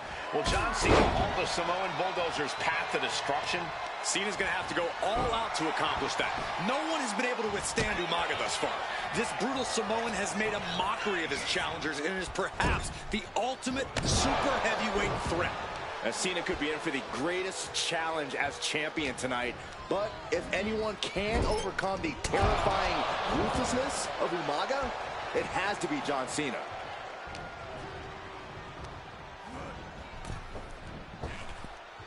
Ooh! Such a unique situation for the champion John Cena tonight. This could be from the top. Look out below! The airtime, the fearlessness. What a ridiculous maneuver to the outside. No question John Cena has his work cut out for him taking on Umaga, who's been aptly named the Samoan Bulldozer for his relentless offense. Yeah, and while Umaga may not be as refined in the ring as other superstars, his ruthlessness more than makes up for the difference. If Umaga can connect with some truly merciless attacks, then Cena and his title reign could quickly be in trouble. And that looked like a terrible landing. That might have caused some serious issues. We'll have to see what happens.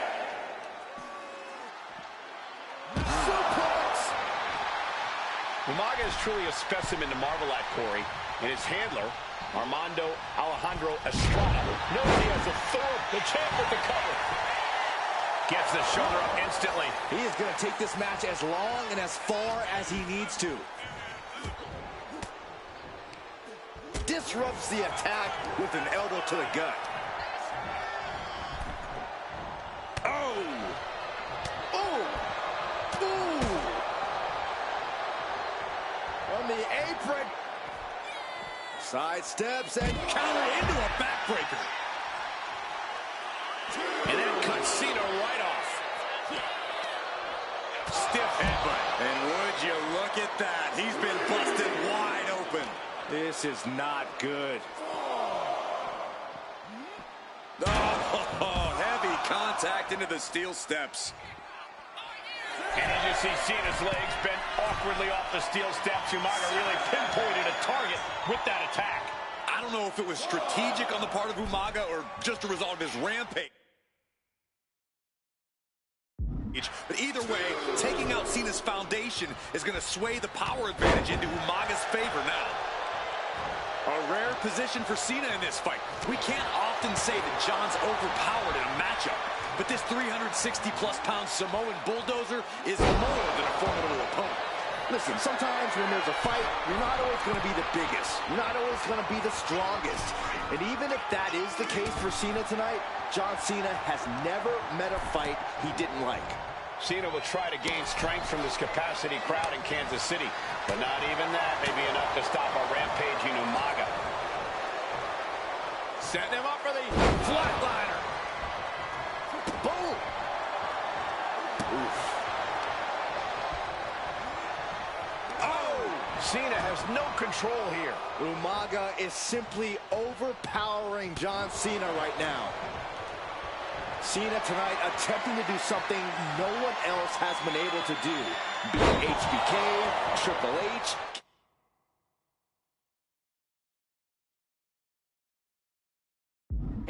The list goes on and on. No one has been able to beat Umaga. Since debuting in last year's WrestleMania, he's never been pinned, never been submitted. Umaga is a man who's decimated every single thing in his path. It's not hyperbole to call him a dangerous and deadly savage. And Umaga is in control.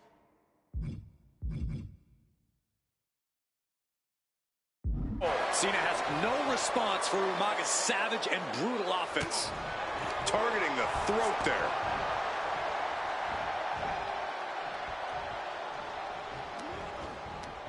Saw it coming and went for the defensive headbutt. Hoisted up and driven down with Emerald Float. Cena with a shoulder tackle. And here comes Big Match John. Don't throw a punch, don't throw a punch. Oh, that never works. Title in the balance with the pin.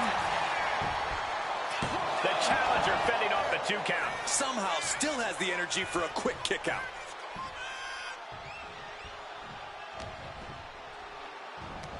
Look at,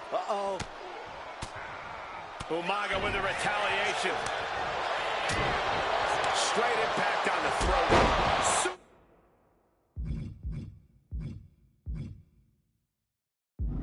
kick.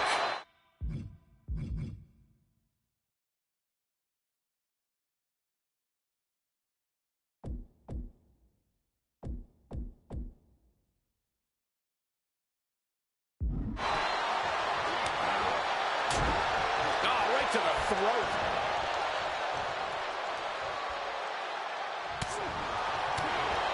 Oh, jeez.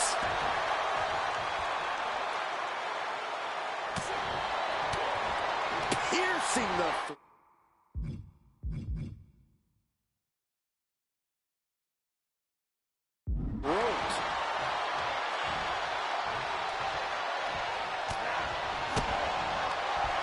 Short clothesline hits its mark.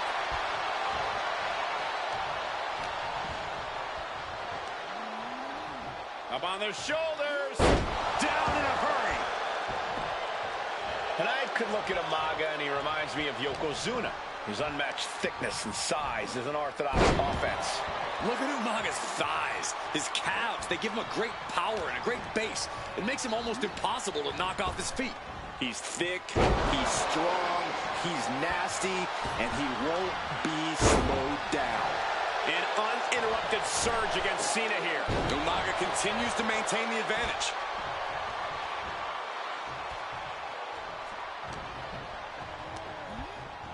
And into the turnbuckle he goes. Caught him right in the jaw. What a shot. Oh, man, he is more than fired up right now. Stiff shot to the abdomen. And Umaga, of course, coming from a very rich heritage. Some of the greatest athletes in any sport come from the Samoan heritage. Umaga's aggressiveness can be traced back to his bloodline. When you're fighting a Samoan, you are battling a tough, scary human being.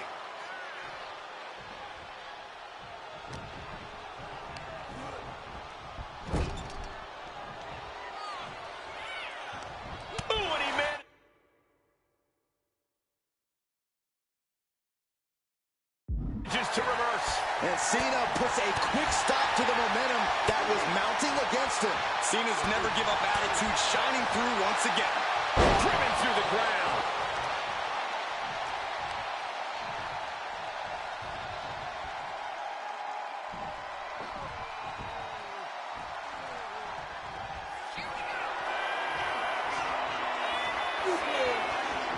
Cena, get ready. You can't see me. He dodges out of danger.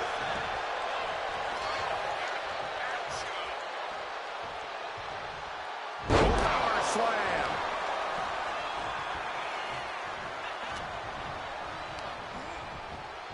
And now placed in the corner.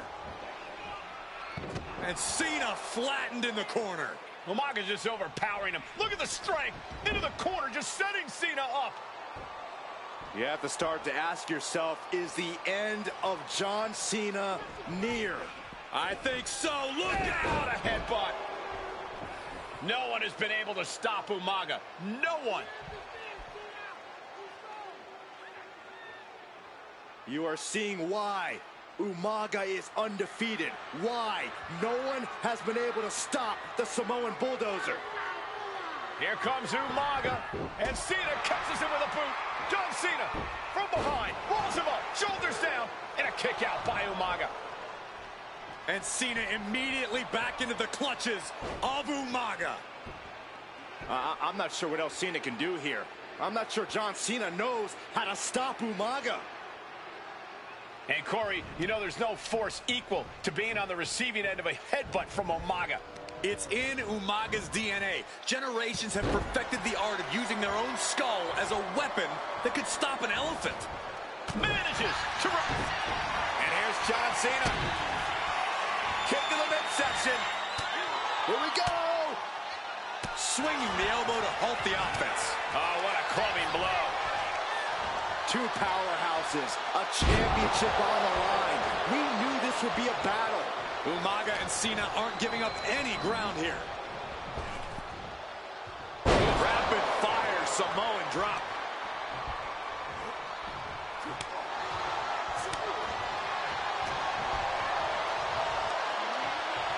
Up on the shoulders. Down in a hurry.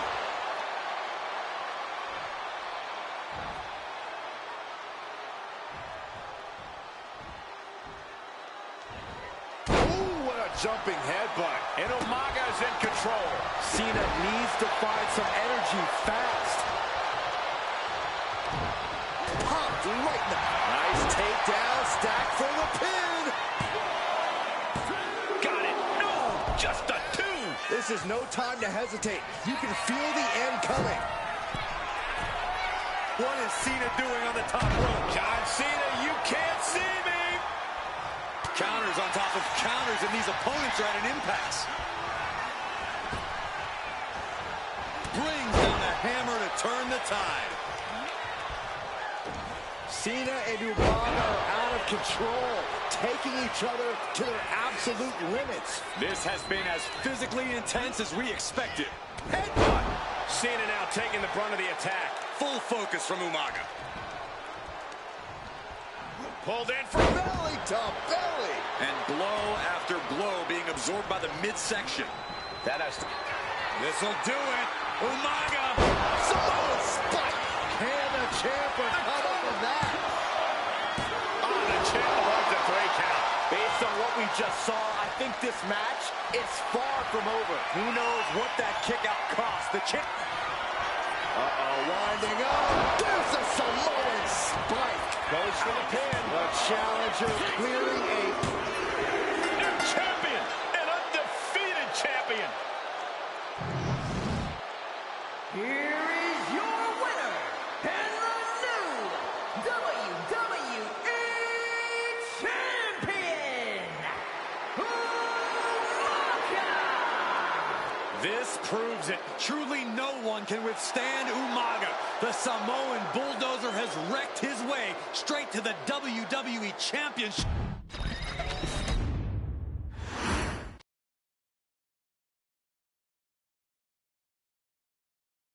Hey, in WWE, things move really fast.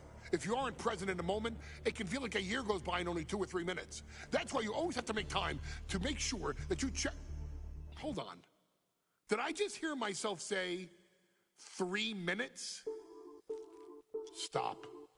Can you believe I'm actually doing Eric Bischoff's shtick?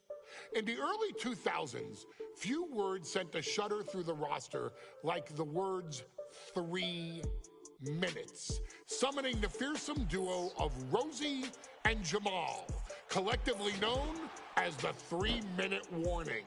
Initially hired by the aforementioned Raw general manager Eric Bischoff to interrupt anything he didn't find to be entertaining. You're just not entertaining me. 3 minutes are just about up.